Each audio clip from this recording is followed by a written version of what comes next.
Zay ihany koa no mitondrantsika marika any amin'ny lafim-baovao manasongadina amin'ny fampianarana raha toa ka efa nirosy tamin'ny fotoam-pialan-tsasatra ireo mpiadana tamin'ny baccalauréat sokajaka beny androany vao nofarana ny baccalauréat sokajy teknika tao anatin'izay andro maromaro nizoran'ny fanadinan'izay nahitana filaminana ny teny ampefilo zany teo amin'ny LTC.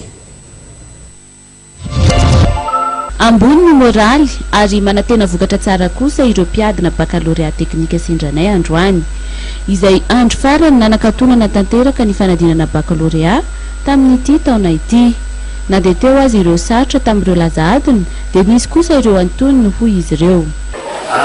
Vidy igny aloha dia namay enjakezana ihany efa vita zany dia izy zay dia mianjo mivalina sisa okanena tsy maintsy misy ka dia tamin'ilay matière technique aloha tena nisy sarotra misy ny économie compta madamazana fa manatena ho afaka ihany zany technique commerciale anay zao sarotsarotra dia maty financière sotrany taona lavina tsara daholo dia fanantenana misy foana ny fahafahany ary tsy maintsy manohatra amin'ny farany manana espoir foana misy ihany zavatra sarotra atao dia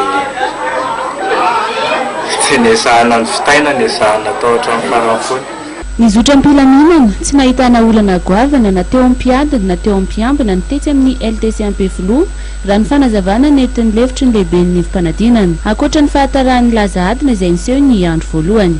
Nandritra ny efatrandro zany tamin'ity baka teknika teto amin'ny LTP Rapetity dia nilamina zany nisotra faradinana amin'ny kapbe.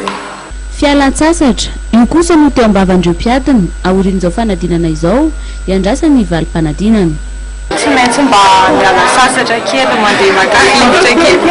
Tsy maintsy hoe miala sasatra akaina kely angamba fa somary maizamaizana ihany zavatra nenana tamin'ny herinandro.